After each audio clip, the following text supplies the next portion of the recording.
In Nigeria, electricity isn't something you take for granted. Power cuts were common, diesel generators are everywhere, and energy costs are unpredictable. Nigeria is one of the most solar-rich countries in the world, and yet is one of the most energy constrained. The energy future of Africa will not be built by luck. It will be built by people who understand systems, data, and reality on the ground. Welcome to the Solardey podcast, where we connect Nordic energy system thinking with African ambition and spotlight the people building that bridge. Today's guest is one of those people.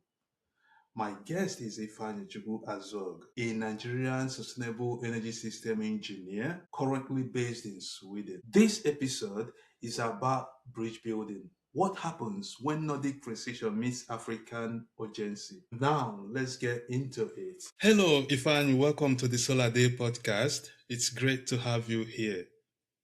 Hello, Renze. Thank you so much for having me. It's wonderful to be here. Before we dive into renewable energy and solar energy, I would love for our listeners and viewers to get to know a little bit about you. Maybe who you are, what you do, and your journey into energy section. Hello, everyone. Thank you for having me on this podcast. My name is Ifeanyichukwu Azogu, but most people, my friends and colleagues, call me Ife. I'm a sustainable energy systems engineer. I am currently living in Göteborg, Sweden. I recently completed my master's at Chalmers University of Technology. My work sits at the intersection of renewable energy and data. So, especially my renewable energy focuses around solar energy, battery systems, and how energy systems actually function at the ground level, and how data can help make informed decisions and help towards better planning. I think what makes my perspective a bit unique is that I've worked deeply in both the African context and slowly building my way up in the Nordic energy context, particularly in Nigeria and Sweden, which I feel are at very different stages of the energy transition, but they have a lot to learn from each other. This is what our mission is really about.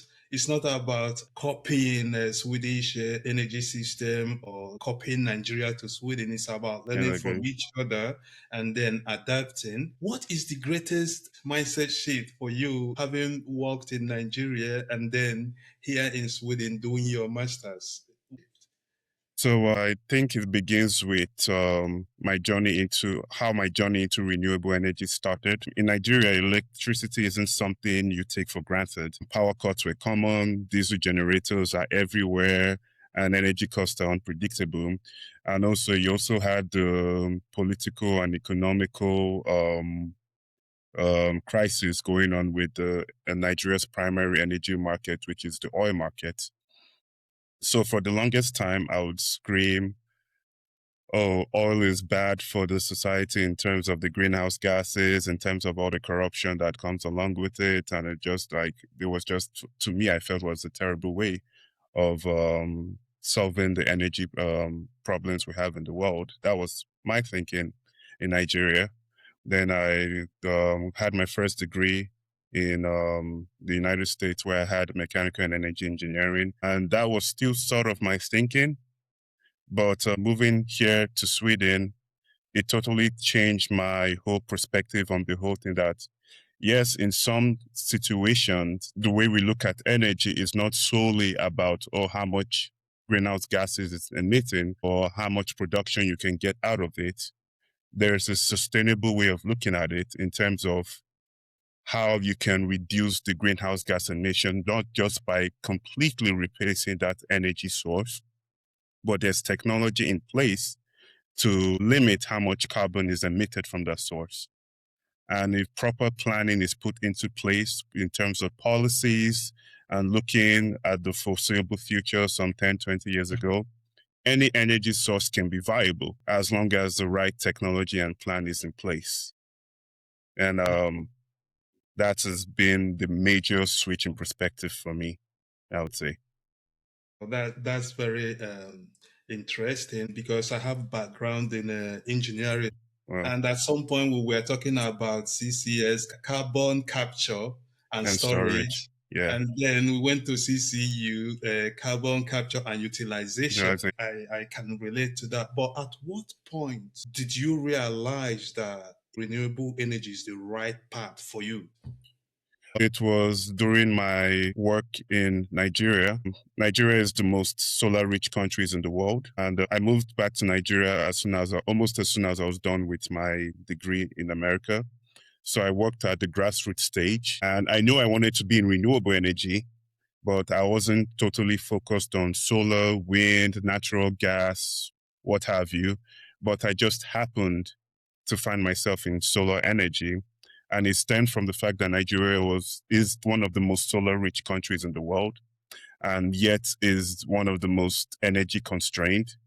So to put that in perspective, we have a national grid, but first it is weak. It doesn't reach a lot of people. And solar energy was sort of the easiest way, should I use the word leapfrogging, to catch up with the rest of the world in terms of providing electricity to the communities. So the national grid sort of works in a lot of the bigger cities, but the grassroots levels at the smaller communities, they don't really see it. And if you look at the data, one of Nigeria's major production is agriculture.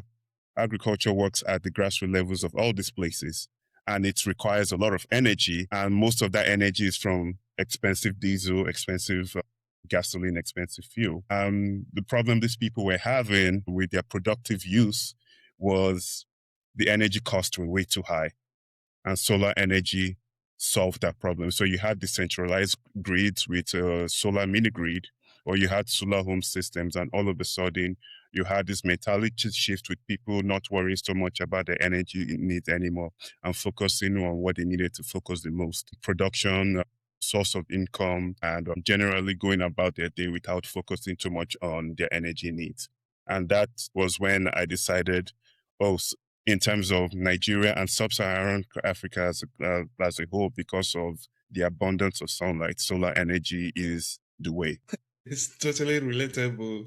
And you are at the right place, actually, because this is what we've been preaching.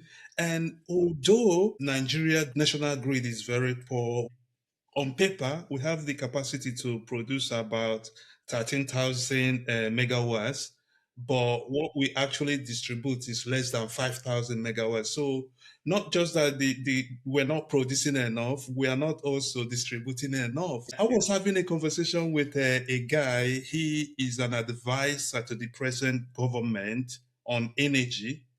So I was telling him, of course, we need a fully built, improved national grid, but I think that the fastest way is actually to just leapfrog the whole thing, focus on decentralization of the grids, and that's where Agreed. solar energy comes in. And I'm not moving away from solar, but we have also waste problem, right?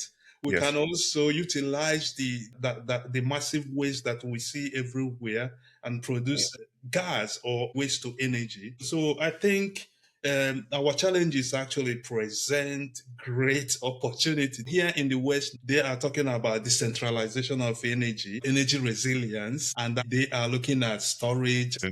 But we can just jump straight into that because we're Yeah, already it's funny. producing our own energy, innit? Energy. Yeah. Yeah. Yeah. And we don't have, it's so funny because our flaw is could also be turned around to use as our greatest advantage, because we don't have a fully built up grid, and thus it isn't congested.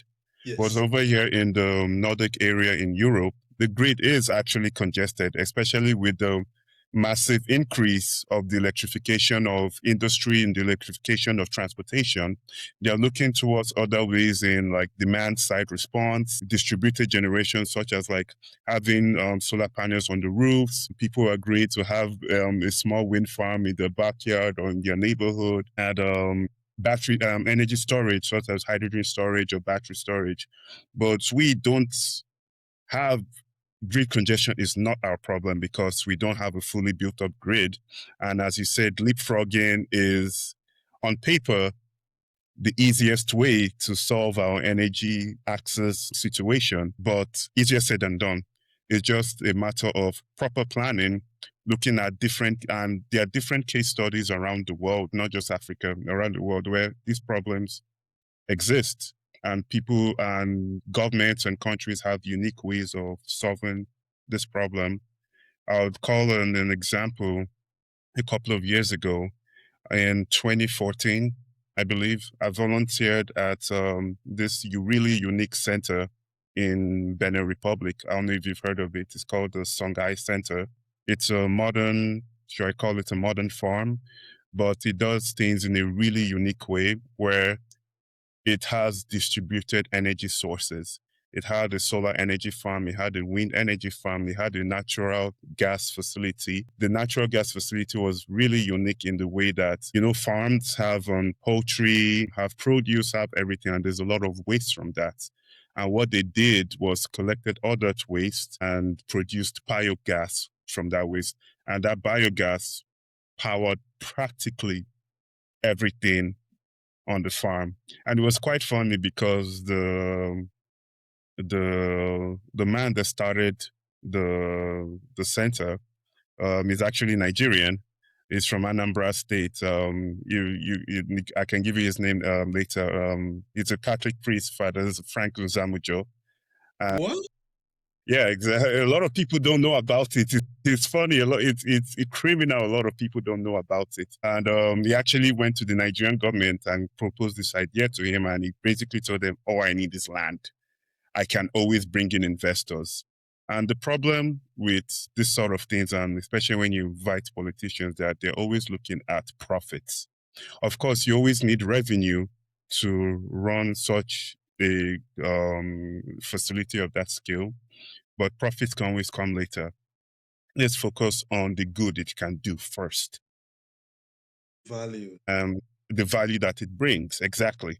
And they went seeing eye to eye, and he went to the government, Benin Republic government, and they are forward thinking. They could see that this would bring jobs to the people in their country. This would be a case study to replicate on a much larger scale later.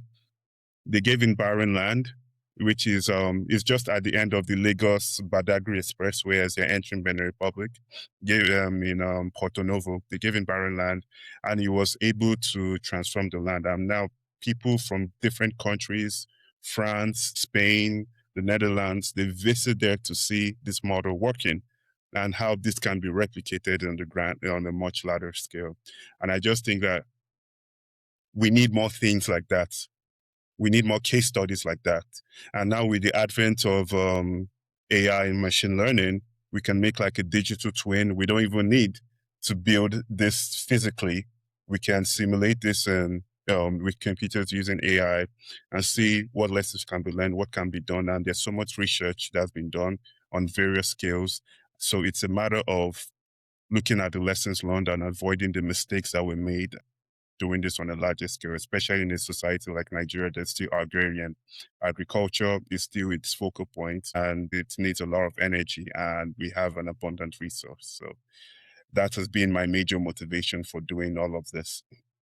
Wow, And then sorry, I just wanted to bring in the Swedish context where you have the grid congestion and decentralization is the key. And the way countries in Africa are already decentralizing their grid through distributed energy sources, the Nordic context can learn from that and see that can be applied in their society. This is fantastic. I will be visiting next time in Nigeria. Definitely. I would like to get more information from you because Definitely. I mean, I've been talking about integrated farm or integrated waste management system. Having case studies like that on the African soil.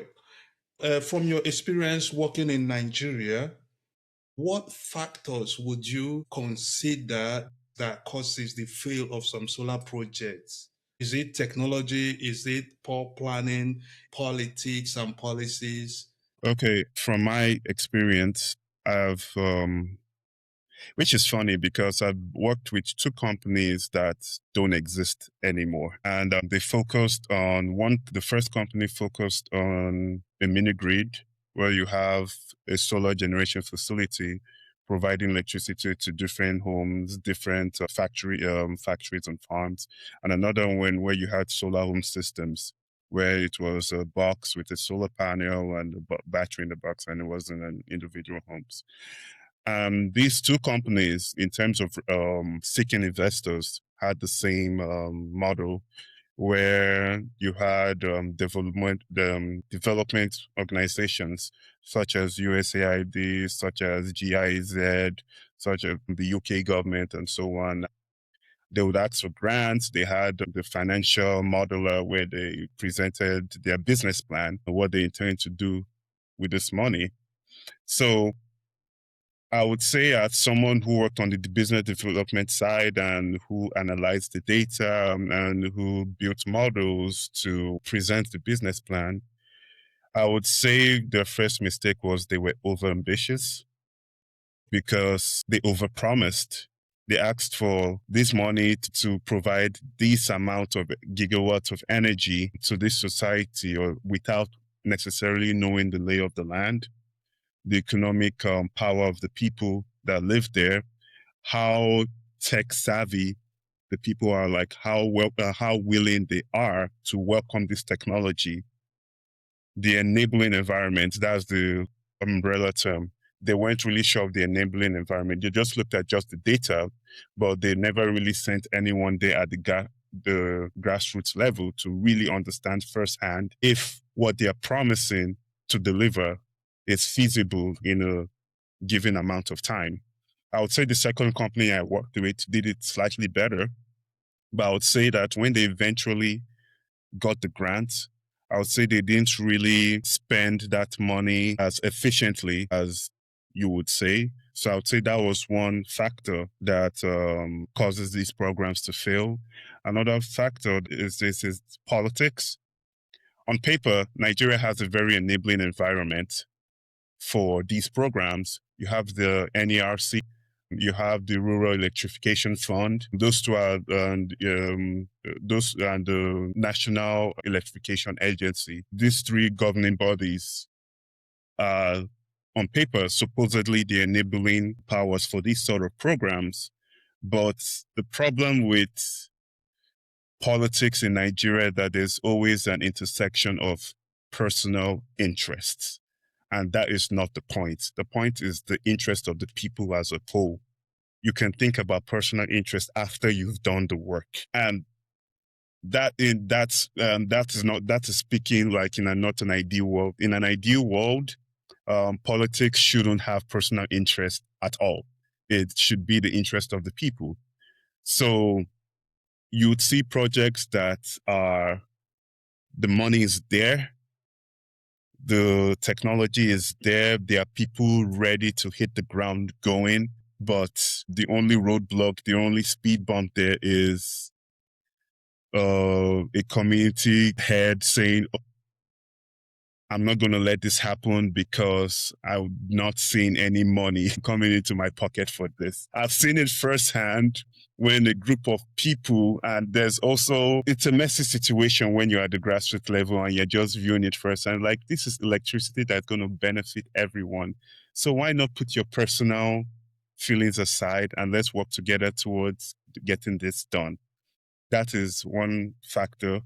That's one factor I've witnessed firsthand. And the last factor is you have these development agencies that are ready, that have the funds to distribute. They have the funds. They are ready, willing to give out these funds, but there is no accountability on their side. They're like, "Oh, here's the money.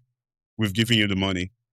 Just tell us at the end of each month how many systems you've installed, however many people have access to the electricity you claim you're providing through this solar grid installation." I'll say there was some sort of accountability in the second job I worked at, where there was remote verification. Part of their requirements for granting these funds is that your systems had to have remote verification, so they could use Internet of Things to see if indeed the systems were installed. And they're like, we know our money is being put to good use. But on the broader scale, especially like in the North and Southwest Nigeria, there was really no accountability for what this money was doing, and people were getting away with it, overinflating the cost of things. They said they're going to install 5 gigawatts of solar capacity there, but if you inspect it, it's really 1 gigawatt of it. And then the last factor is, I would say, is the maintenance culture. We have, I hate talking bad about my country, but we have to say it is glaring right in our faces. The maintenance culture we have leaves a lot to be desired. It stems originally from the current problems we have with electricity, even with our gas-firing stations, our hydroelectric dams. The problem stems from the fact that we do not maintain as much as we should. And that translates into the solar grids that are currently in installation. If you send some data collectors to places such as Nasarawa State, Delta State, and tell them to go look at the mini grids that are currently installed right now, I'm pretty sure this is a rough number, 30 to 40% of them are dilapidating, and there's no plan in place for maintenance. Even when these organizations are putting out grant requests or accepting grant requests, you look at the requirement, and few of them don't have provision for the solar grid providers to put a plan into place or how they intend to maintain these facilities. For solar has a lifetime of 20-25 years. So, and you hardly see any plan in place. You hardly see any provision to put a plan or how they intend to maintain or have an engineer on site to maintain these facilities every now and then. And in the long run, these solar systems do miracles, but in the long run, when adequate maintenance is not applied, just fade into obscurity. Where I was an independent energy auditor, where I would go to people's homes if they requested it to do an energy audit and sort of scale a bespoke solar system for them to see how they can have less reliance on the national grid and reduce their energy costs and install a solar system so they can have uninterrupted power supply. And with some of them that have businesses that need energy for like refrigeration or food processing or what have you. And the most common problem I always had selling the system to these people is the initial costs of the solar systems. Talking about capital cost, sustainability, renewable energy is expensive. There's no ifs, ands, or buts about it. It's a fact. But what people fail to look at is the long run. You are building a system that would be beneficial in the long run. We're not talking about short-term gains. Short-term gains are never good not good in most situations. So that's another factor that slows down the decentralization of power generation in Nigeria. The initial cost, the capital cost. Bigger organizations can overlook it, especially when they have data analysts and financial analysts at their beck and call that can tell them with data that this would benefit you in the long run. But at the grassroots level, at the private home level, you tell them it's going to cost 2-3 million to install a 5 kilowatt system with a 10 kilowatt battery. And they're like, I don't know how I feel about that. That's a lot of money. But you're trying to tell them, but you're reducing your energy cost for the next 20 years. I promise you, you are going to make back that money in 5 years. But they are not thinking that way. So we need programs in place that educate people on the importance of thinking in the long run on how investments lead to long-term gains. And it's kind of funny because a lot of people don't know, because I tell people that, which bank do you use? And they tell they use their UBA or Zenith Bank or so on. I'm like, do you know that banks have loans so that you can invest in solar for your home? They have low interest loans for these things. And people are like, oh, I did not know that. I'm like, Yeah, they do. So look into it and come back to me and see if you're still interested. So I think those are all the factors that come into play in this situation. Well, thank you so much. I mean, that was a good one, and you touched different factors. What I get from it is corruption, poor planning, the political aspect of it, and then lack of education. And also, when you're coming from the outside and you want to do these strategic developmental programs, you need to involve the people from the get go. They have to understand what you're trying to do for them. And actually, when you incorporate the locals in projects like this, the result is always fantastic.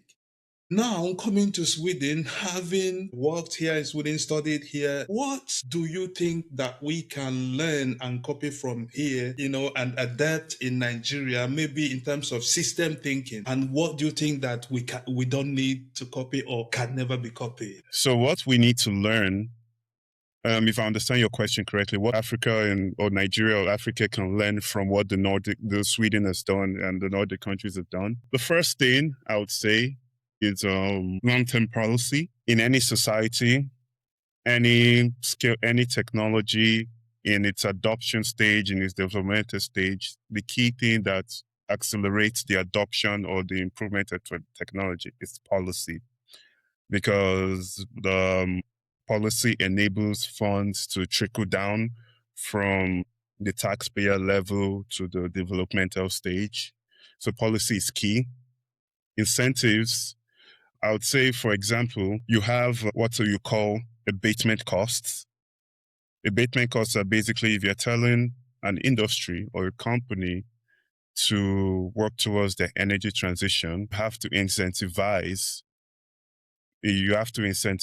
them, because energy transition is expensive and they could risk bankruptcy if they're trying to follow the mandates of the government in terms of the energy transition. So you have to incentivize through abatement costs. You also have to penalize in terms of a carbon tax, which in terms of Nigeria, a lot more education needs to be put into that before you can talk about policy. And if you look at it in the broad context, there are a lot of universities that offer this, and they offer it in English language courses.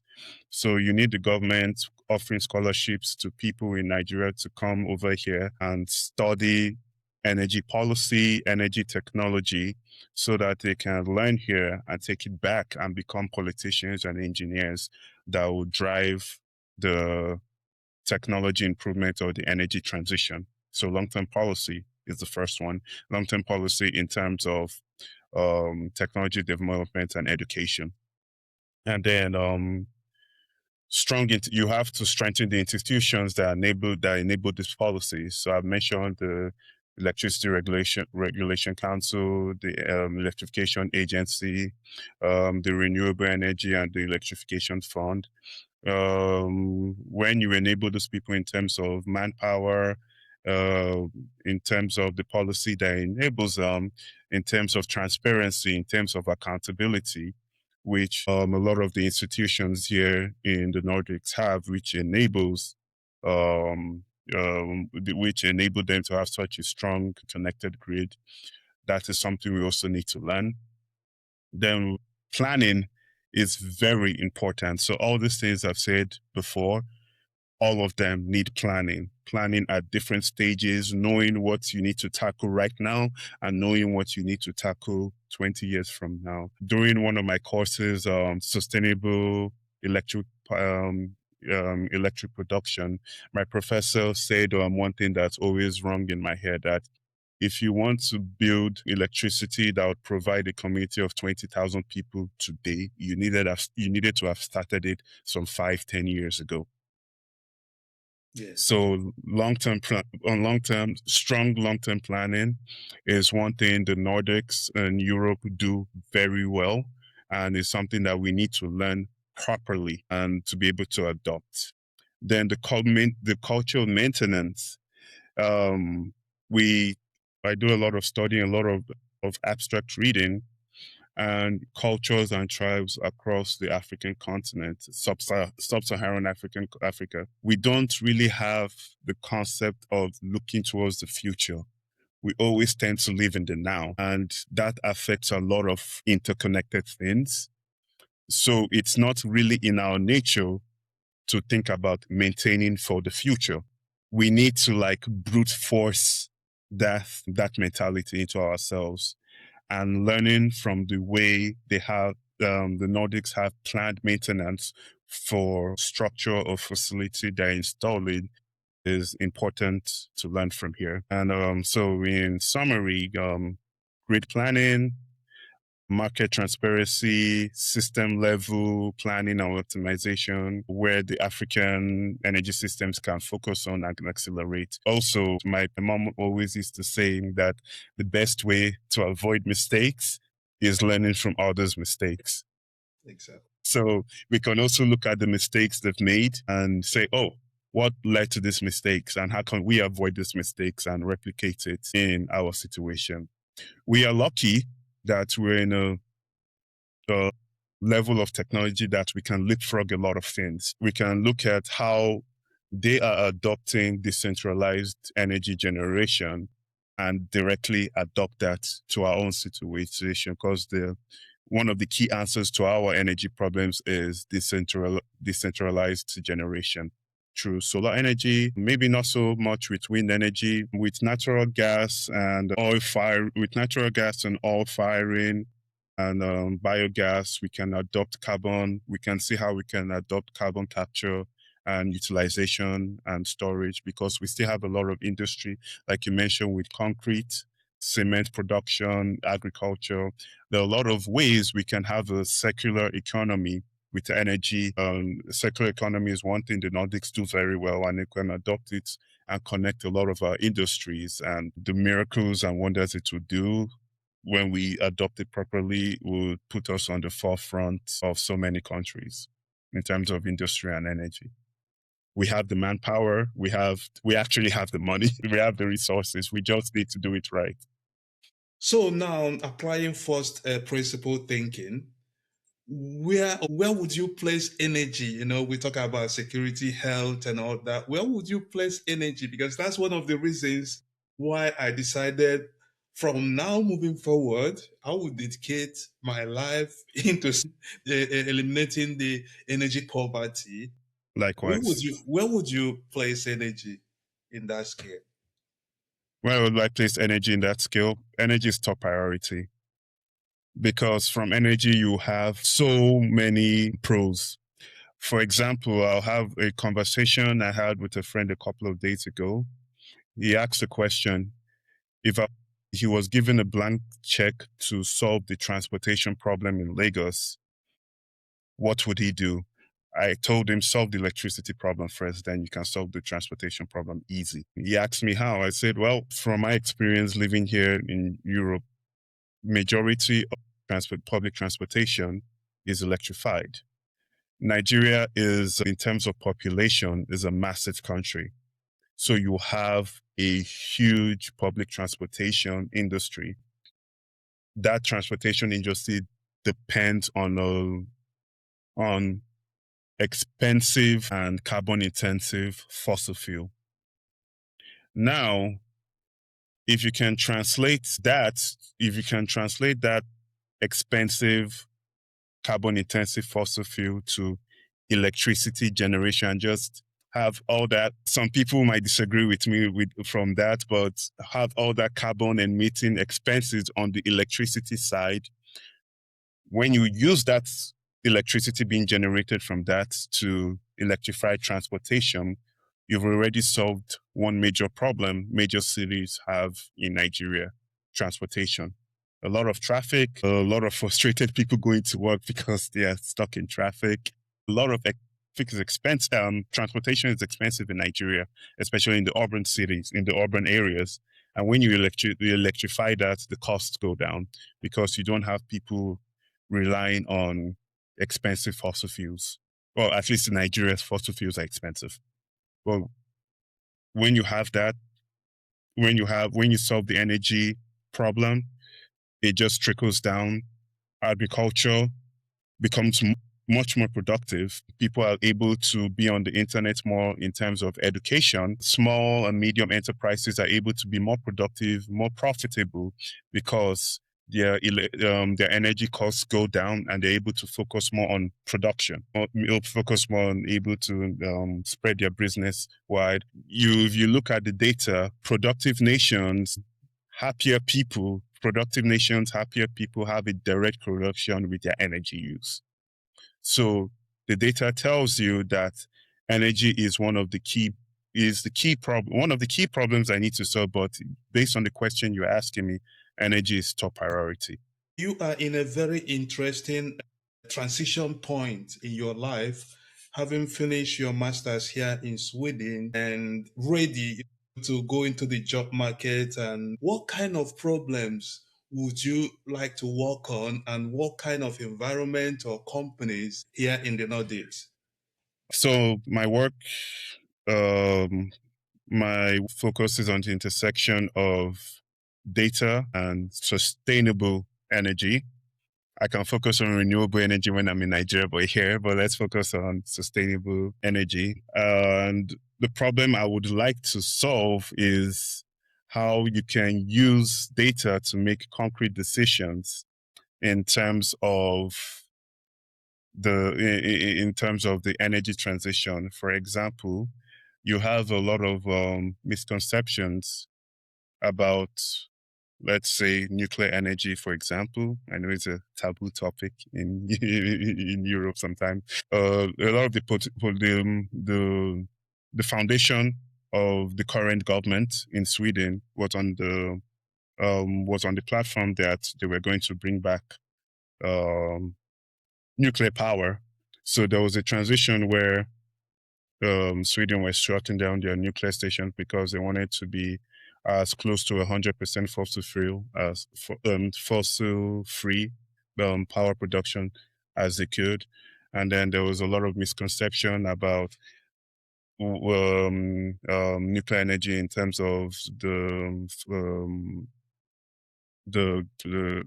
greenhouse gases or carbon it emits, in terms of nuclear proliferation. Sorry, that's a hard word to say. In terms of nuclear weapons proliferation and so on. So my job wants to focus on how I can use data to make informed decisions. And not only that, my passion as always, I love energy modeling. I love energy systems modeling so much. I find it so much fun to look at data in an Excel sheet of electricity prices for the whole year and what energy sources the electricity came from. I'm like, okay, how can I optimize the system? How can I make a digital twin of the energy system of a particular industry, of a particular region, of a particular country? And how can I optimize it? What can I do to optimize? Okay, if I increase the share of wind energy, how would that affect the electricity prices? If I reduce the share of nuclear energy, how would that affect the energy prices? So the places that I would like to work is mostly focus on research, data analysis, data analytics, and also bring in my expertise on energy engineering and electricity production, and how the key here in Sweden has reached a level of where the technology is mature. So now they are focusing on how do we make it more efficient? How do we optimize it more? The grid is congested. So how can smart grids come into play? How does energy storage make the system more reliant? We now have electric vehicles. So how do we let people be able to charge their cars and still make the electricity system reliable? So those are a lot of things I came in here and studied, and I absolutely loved it. I had some experience working on electric vehicles and electricity grid at Volvo during my internship and my thesis. The projects I worked on, coding in Python, in MATLAB, on Excel, on how I can build an electricity market and look at electricity trading, electricity exchange, smart grid adoption, demand side, response, and load shifting. Those are my passions, and companies that focus on that as well really love to showcase my skills and build my expertise and advance my career. And with all the skills I've learned, I would love to like take it back to Nigeria and help accelerate that energy/electricity technology and make the system more reliable. Thank you. For people watching now, or individuals, companies, organizations that are listening to you now and will want to get in contact with you, where would they find you? You can find me on LinkedIn. My full name, as it shows on the podcast, is my full name going to show on the podcast? Ifeanyichukwu Azogu. You can reach me LinkedIn. My email, Ifeanyichukwu@gmail.com, IFFYAZOGU@gmail.com. Those are places you can reach me. I'm always available for a conversation. You can also reach me on my phone number, 67548 656.